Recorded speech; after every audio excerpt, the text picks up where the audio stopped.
Hello ladies and gentlemen, welcome back to Uncle Matt's cookery lessons for making sourdough.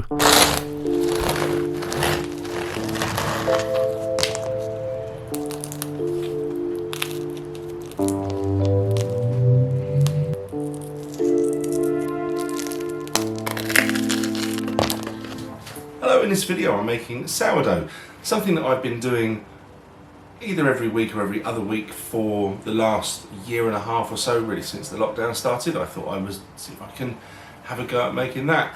I think making sourdough is a bit like playing golf. Not that I play golf, but I believe it's something you just never master. You just hopefully get a bit better at it.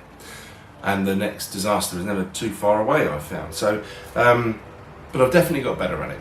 The video I made about doing this before was very much a beginner's video. And when I say beginners, I mean the beginner was me. And it was to try to encourage people to have a go at making this thing. So this is now, I guess we'll call it an intermediate guide, using the same recipe as I used in that video. So we've got like a side-to-side comparison, and well, you know, you be the judge. Have we got better at making sourdough? And if you've been making it, you know, maybe try this recipe, try the techniques I'm using in this video, and yeah, let me know how you get on with it. Okay, we can see some nice bubbles in my starter there. I will leave a link in the description to my website, unclematscookerylessons.com, where the recipe will be. That was some tepid or slightly warm water, measured out, and in goes the starter, and it's floating. That's a good sign. It's all bubbly, got lots of life in it, and that is some very strong bread flour. I'm using that lately. If you can get hold of very strong, I think it's slightly better than just regular bread flour. Into a bowl so that we don't make too much mess, although there's quite a lot of mess there, and just using my bench scraper to bring that together to sort of a very shaggy dough. And then it's very difficult to knead this, so really what's happening there is the sun's come out. Bit of one of them days where it's in and it's out, playing the hokey cokey, so I've just got to close my blinds a little bit there, and we'll come back to the job in hand. Trying to just knead this for a little while. This is not a no knead recipe. The original one I did, which I also share a link, I did it as a no knead, but I find that about a 5-minute working and then resting it, and then in about another 5 to 10 minutes working like this, sort of slapping it down and folding it over, really does help speed up the process, gets those gluten network going. Anyway, so that's it, had its 5-minute rest, and you see there it looks different, and it's really sort of getting quite sticky at this stage. It's the flour has sort of more hydrated from the water that's in it. I have my trusted spritzer there, and let's just close those blinds again. For viewers in Scotland, the sun, it's a great big fiery ball of gas about 90 million miles away. Don't be afraid if you see it, it means you no harm. Anyway, so here we go, continuing to work this thing. So in total I sort of work this for about 15 minutes.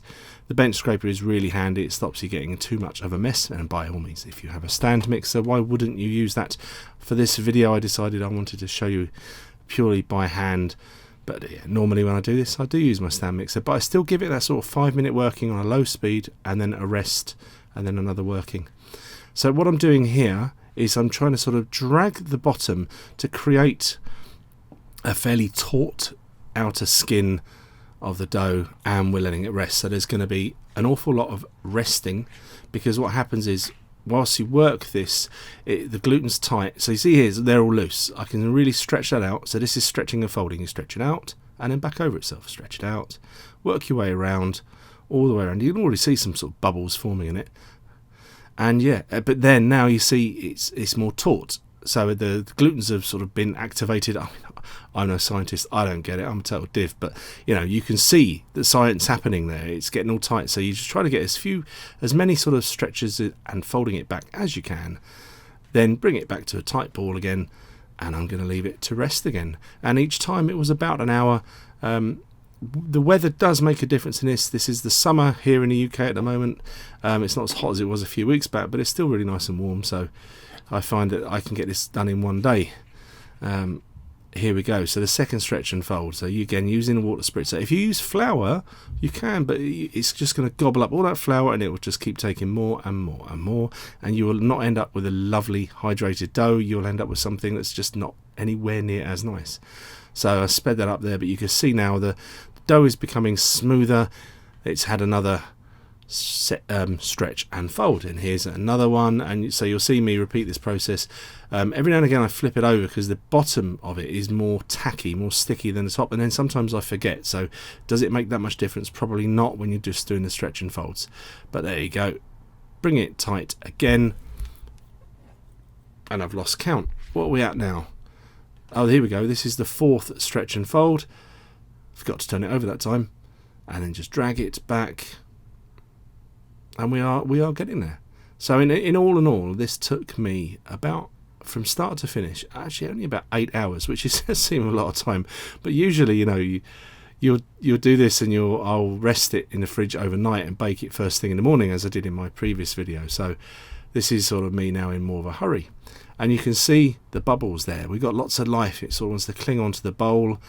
And this is going to be our 6th and final stretch and fold before we do shaping. So again, it's nice and relaxed, but you can see it's a very different animal now. It's full of air.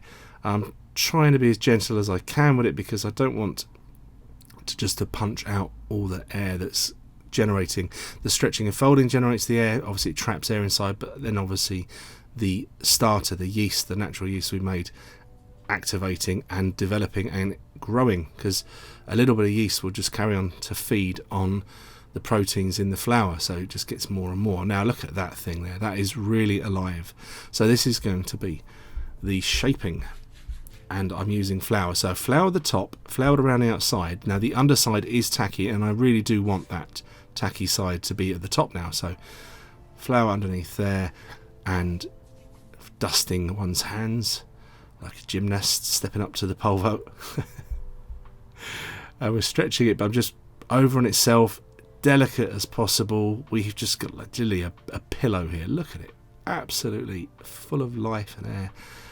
Bring the sides in like so. Now, so this is, I explained earlier, an intermediate's guide. I'm the intermediate. I'm still not an expert. If I was, I would be doing a much better job of getting the bottom sealed at this stage. It's sort of, it's resisting, and so I thought if I get rid of some of the flour, try to create a little bit of friction on the bottom, I will be able to really tuck those sides in, but it's not behaving as much as I want it to. So over to flouring the banaton. So if you don't have a banaton, in my previous video I use a glass bowl with a floured tea towel. The flour I'm using here is like a gluten-free one, but the reason I'm using that one, it's got lots of rice flour in it. So rice flour is ideal if you can.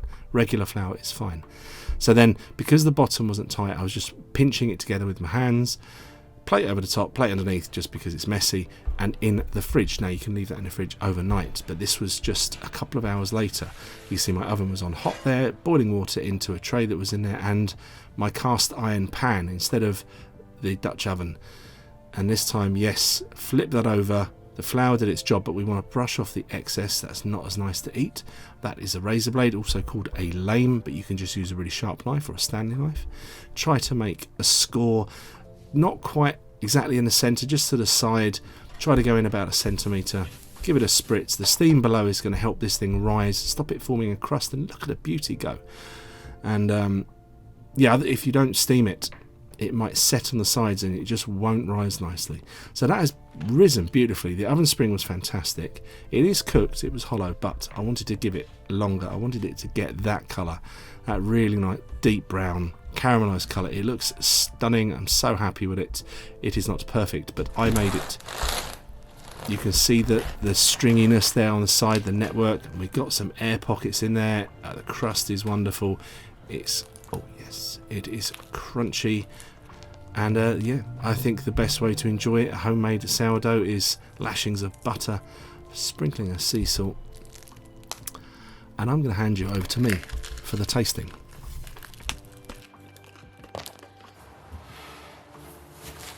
There is nothing like the smell of a fresh baked loaf of bread.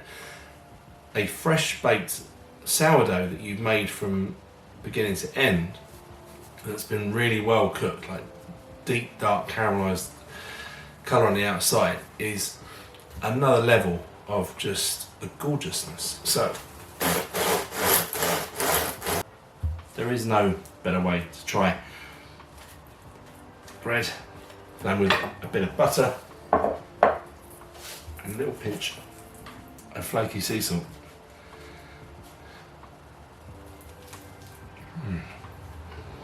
It is absolutely delicious. So if you've thought about making your own sourdough, I'll share a link to my previous video and how to make the starter if you want to have a go. And my just advice is don't be disheartened, but also don't think that you have to make it every week. You can keep a sourdough dormant in the fridge for several weeks, I've found, over the last year. In fact, I think once I even left it, I completely forgot about it for a month. I fed it and it was fine, it came back. So, you know, they say you're supposed to feed it every week. It's not necessary. So don't feel like if you start this, then you just have to make sourdough every week, because it is a bit of a commitment. It is a faff, it's a pain in the arse. But, So if you like Uncle Matt's cookery lessons and you'd like to see me do a bit better, commenting, liking, subscribing and sharing and all those things genuinely really help, and I will be eternally grateful to you. And that's it. So anyway, I'll catch you in the next video, coming really soon. Bye.